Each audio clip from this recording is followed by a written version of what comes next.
Today has been a really interesting day. I got all of this information from my guides and I kept trying to make videos and they kept not working. And when that happens, I know it means that I'm not making the right videos and my guides are interfering with the process.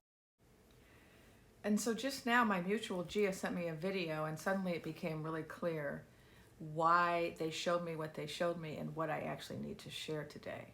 So this information is trippy.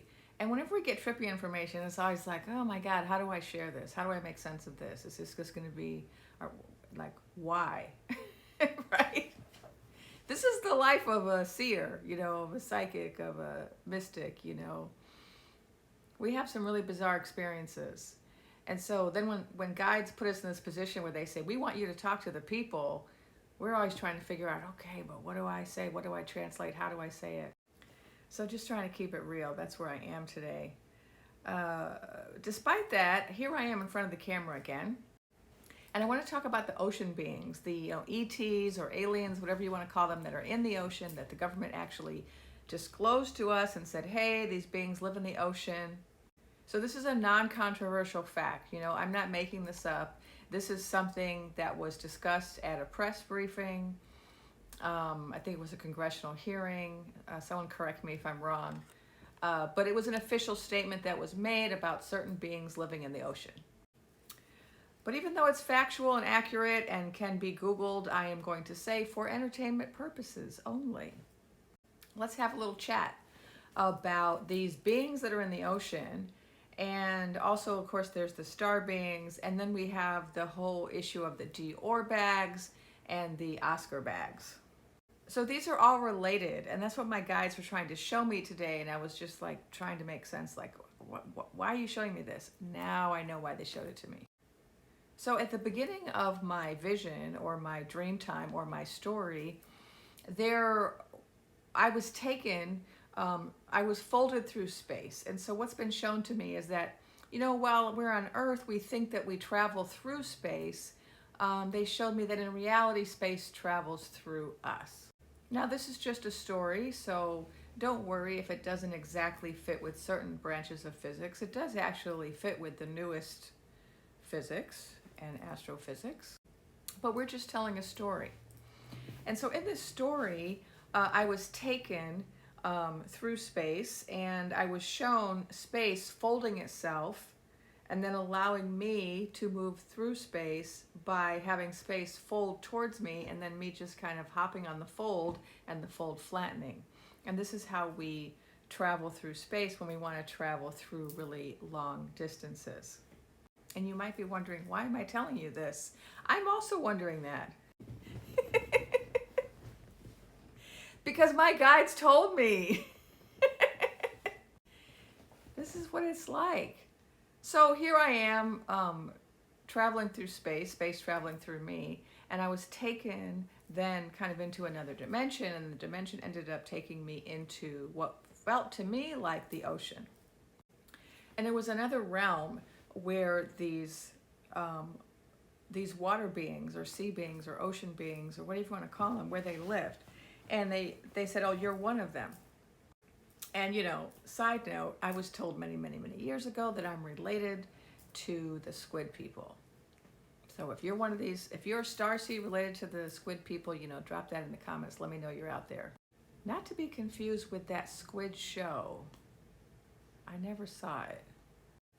All right, back to my story. So we're in the ocean, right?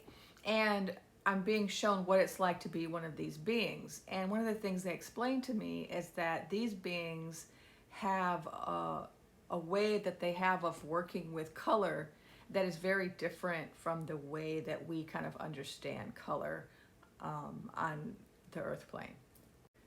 So on where we live, things have a color, right? It's a property of an object is to have a color, and that color is produced by a wavelength of light.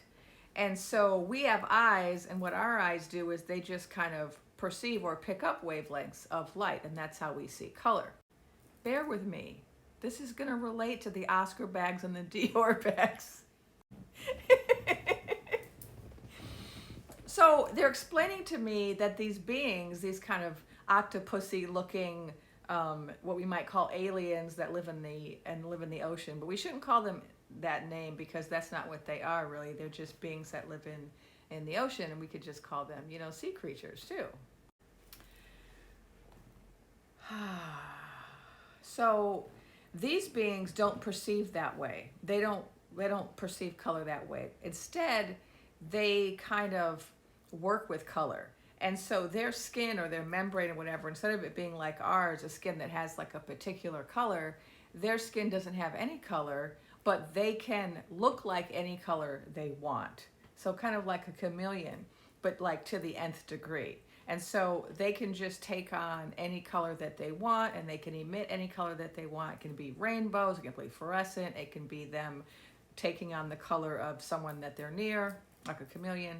And that's how they work with color. Why, you might be asking, is this relevant to the Oscar bags and the Dior bags? Well, it's because these beings that live under the sea showed me that they are also the beings that we are seeing in the air that we are calling Oscar bags. And because of their particular relationship to color and light and vibration and wavelength, they are able to determine what they look like, not just in color, but also in shape, because I left that part out. They also have a plasticity about them in terms of their form, so they can change their form at will, change their color at will, and change the way light moves through them or reflects off of them. And I found this really fascinating because we're all out here wondering, like, what are these Dior bags? What are these Oscar bags? And, are they two separate things? Are they related? And what was shown to me very, very clearly is that the Oscar bags come from the sea. And remember, TikTok, this is just a story. I'm not claiming to know anything about anything. I'm just telling a story about sea creatures and Dior bags and Oscar bags and wavelengths of light and physics. So comment below if you have similar information or information that seems in alignment with the information I got today about these bags, or about your own experiences perceiving them or working with them or seeing them in the night sky. I've seen one video that matches what I've been told, and well, it's like 3 videos that this one creator put up. I'll put his handle below. And yeah, interesting. Very, very interesting.